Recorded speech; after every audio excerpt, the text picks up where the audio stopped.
بسم اللہ الرحمن الرحیم الحمدللہ والصلاة والسلام علی من لا نبی بعد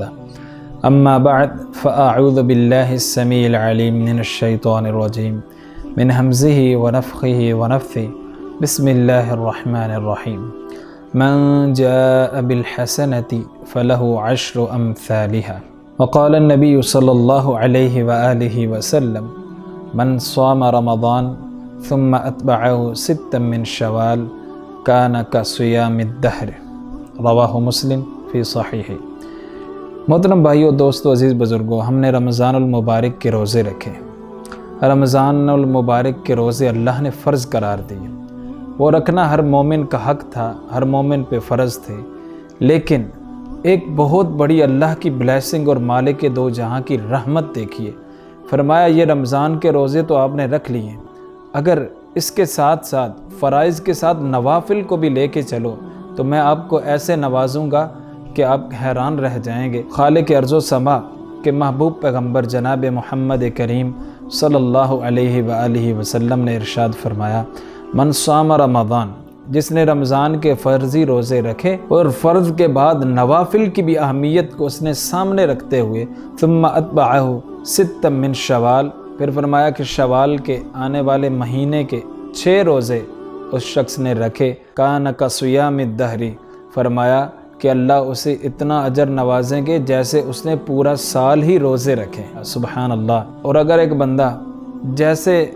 رمضان المبارک کی ساعات جدا ہوں، اس کے بعد شوال کے بھی 6 روزے رکھے اور پھر وہ زندگی کی بازی ہارتے ہوئے جب مالک دو جہاں کے پاس چلا جائے تو یوں ہی ہوگا جیسے اس نے شوال کے روزے رکھے تھے نا، وہ پورے سال کے روزوں کو اللہ جب اسے اجر نوازیں گے نا، ایسے ہی ہوگا کہ جیسے اس نے پوری زندگی روزے رکھے۔ ساری زندگی کے روزے رکھنے کا اجر اگر آپ چاہتے ہیں تو شوال کے 6 روزے ضرور رکھا کریں۔ اور ان روزوں کے رکھنے کے لیے آپ کو ایک اور چیز بھی بتاؤں کہ اگر آپ شوال کے روزے رکھنا چاہتے ہیں تو آپ کے لیے ضروری نہیں ہے کہ آپ روزانہ ہی روزہ رکھیں، ایک روٹین کے ساتھ روزے رکھتے چلے جائیں، نہیں۔ آپ کا دل چاہتا ہے آپ آج روزہ رکھیں، 2 دن آپ کا ریسٹ کرنے کو جی چاہتا ہے، نفلی روزے ہیں، نہ رکھیں۔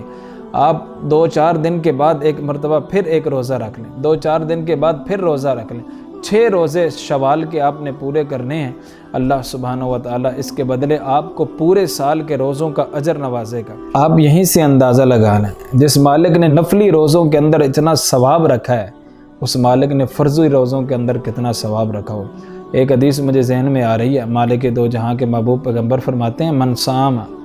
یوما فی سبیل اللہ بعد اللہ بذلک اليوم وجہہ عن النار 70 خریفہ، جس نے ایک روزہ اللہ کی راہ میں رکھا، یہ نفلی روزے کی بات ہو رہی ہے، فرمایا بعد اللہ بذلک اليوم وجہہ عن النار 70 خریفہ، اللہ اس ایک روزے کی وجہ سے اس شخص کو جہنم سے 70 سال دور فرما دیں گے۔ پھر فرمایا جس نے 6 روزے شوال کے رکھے، اس کے بارے میں اجر آپ نے سن لیا۔ اللہ تعالی ہم سب کو اس پر عمل کی توفیق عطا فرمائیں، آمین یا رب العالمین۔